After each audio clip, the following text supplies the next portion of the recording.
Hey fellas, this is Vince Miller. I am so excited you're joining us today. Today we're looking at the topic of how to lead a small group of men. How to lead a small group of men. Now I want to encourage you right now, if you're joining us for the very first time, hit that subscribe button below. Hit it literally right now, because I believe you're going to want to get notified and when new videos come out in any of our series, especially if you're a men's leader. I think these how-to videos are extremely helpful, so hit that subscribe button right now for me. Also, do me another favor, head over to the website today. That is beresolute.org, beresolute.org. There are all kinds of great materials for you over there. I want to encourage you, if you are a man or a men's leader, sign up for that men's daily devotional. The men's daily devotional, I write one fresh every day, made for men like you and men that you lead. It is one of the great ways that I think men get into a regular rhythm of reading the Bible. Just a short verse, thought, actionable for me, fresh, written every day. I promise I write them fresh every day.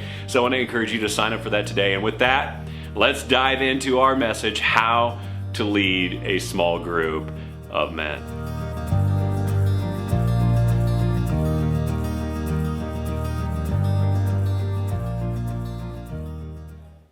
Well, gentlemen, I will never forget the first time that I led a small group of men.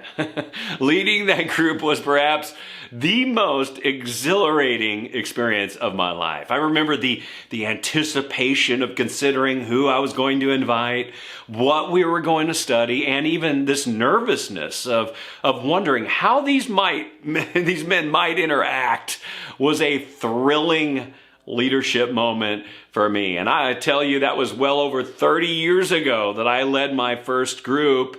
And now, after leading thousands upon thousands of men through small group experiences, I still feel some of that same early exhilaration. It just doesn't go away. Maybe this is because men don't change and there's always something new about that next group that's going to challenge me as a leader. So I really believe if you want to learn about leadership, then lead a small group of men over whom you have little to no positional leverage, only influence, and then try to convince them to follow you.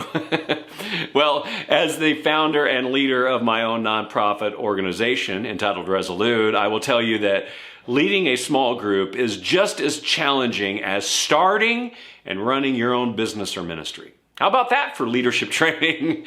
Yet over the years, I have learned a few good things about leading groups of men, especially how to start well. And I tell leaders all the time, there are three things that you need to identify to get off to a strong start. And I always identify these three things before I launch my small groups. And while some details will come after you gather these men, most of these three can be identified before you ever begin. So here are my 3 M's of starting a men's group. Number 1, identify the men. Number 2, the materials. And number 3, the meeting logistics. Here's number 1. You must identify the men. You must identify the men. I think the best place to start is just to have a short list of men that you want to invite. Grab a sticky note, grab a scratch pad, grab a journal, and start listing off men that you have in mind. And then do this. Go invite them personally. I don't know why we miss over this detail all the time, but this is exactly how Jesus invited his men. He didn't make a general announcement from a platform or in a bulletin or in a mass email, because it doesn't work. What he did is he went after the 12 guys he wanted and asked them to join his group because he had a very particular purpose in mind. And that's how he invited them to come. And I would address this list early on, because the men you invite in some ways determines the materials and the direction you are going to go. And the reverse, of course, is also true. The materials you use are going to determine the type of men you want to invite.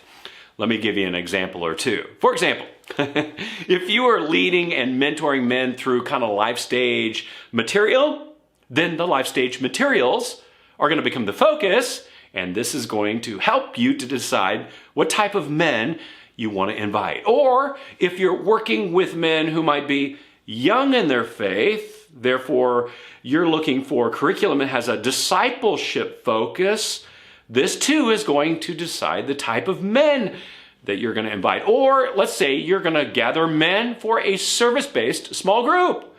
Well, if you're going to gather men for this purpose, this is going to determine aspects of what that gathering is going to look like and the type of men who will come.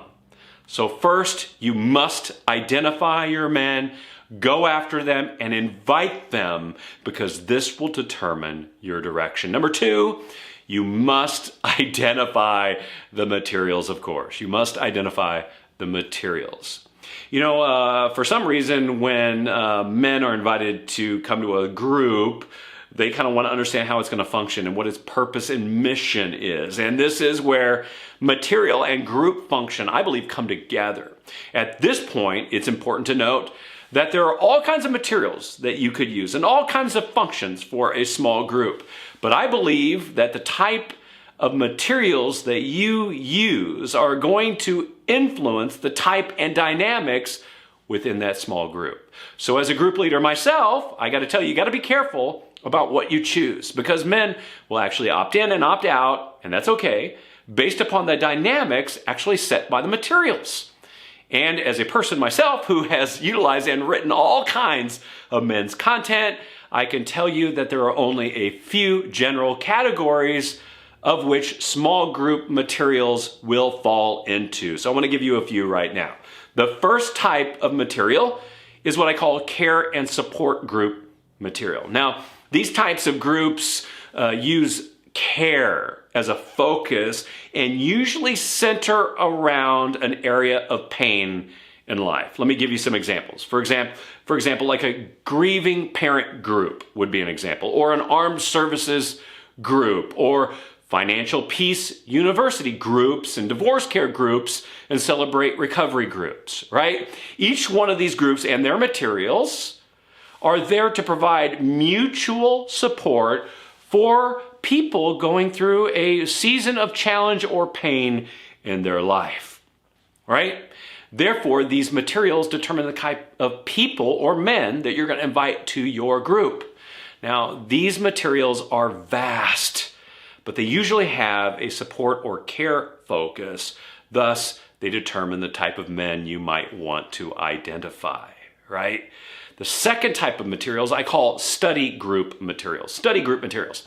Now, study groups have kind of this educational focus.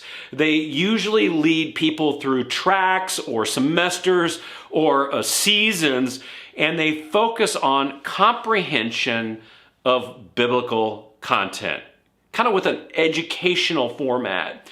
Examples of these kinds of groups would be Bible Study Fellowship or Community Bible Study, and they use materials that have an educational or a gradual progression of focus. And there can be homework in these groups and study required out of the group time.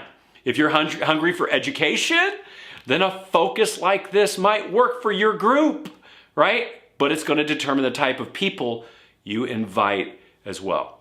Third type, I call them social groups or life stage materials. Now, these groups are often focused around like meals, gathering, and general life stage topics. They're usually lighter and maybe a little bit looser in topic and format, and that's fine.